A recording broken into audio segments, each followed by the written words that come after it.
Guys, take it easy. Guys, take it easy. Guys, take it easy.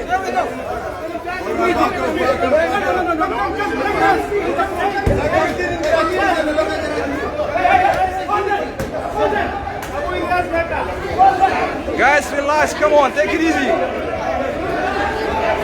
Security was running?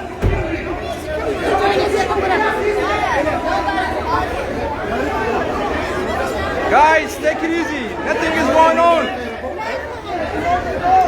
Guys, nothing is going on. Hey, guys. Guys, everything is okay. Guys, relax.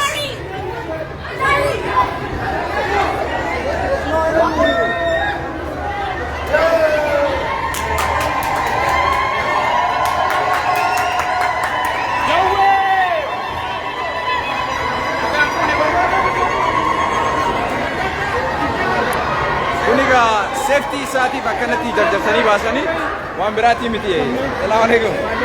Amin.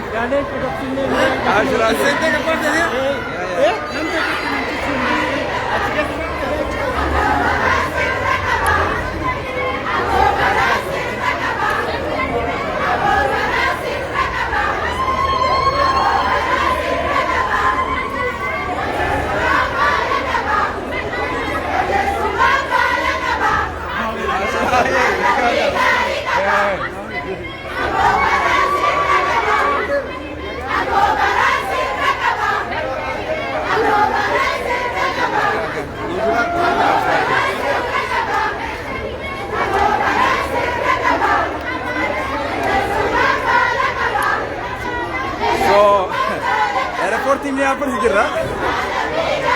So safety saati jarjaran pune basne puniga security lah. So action luar dah insyaallah.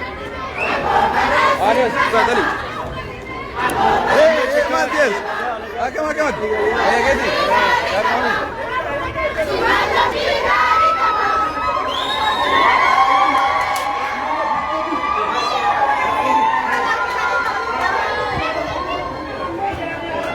Sadali Ines. No. Ada yang halan juga. Oromo narantana airport si. Oromia pakai sini. Semanna jauh itu jaga. Arantana airport international. Oh, badan lakan sih mata mungkin. Badan lakan sih mata mungkin. Kalau security ni sana ekdam security. Agar tak kali Oromo berarti kata adanya. Waalaikumsalam agam. Kayak gini. Mari je. Efsa duga mira kayak this. Alhamdulillah. Itu wanna magam cisu kata jawab kasi manne. Yeah. Itu gam mira gutamin. Asisi manne nama amad nama ame abay mat sabakana jecha. Itu wanna magam cisu ala gari mira gari si manne amma hafte gudda mu bor woni tiyor be woni chanet. Insyaallah. Gadi ni kam nama kan amanu kamna namni kun nama sabakana afodu amale wudu ko kanatu amale jede yero de dubbat nama kan namni oromote amanu qaba namni kun nam mata oromote ya de san go su qaba heddu wa nama gammachi soni ni hasu wan haqat wa dugara hundai wan dubbatu nama kan amanu qamna oromote namni oromo martu amanu qaba nama kana namni kun nam oromo wudu ar jiti indu amale sabasani timma sani dabarsi halaqati ken jiru jed nama kana krismatu bari namni heddu sitti baye ammo gudda boro rabbede convention center tolgena ya rabbi assalamu alaikum. Kan assalamu alaikum salam insyaallah. Ayub sadali mal jat. Oromoon naannoo Minnesota jirtan.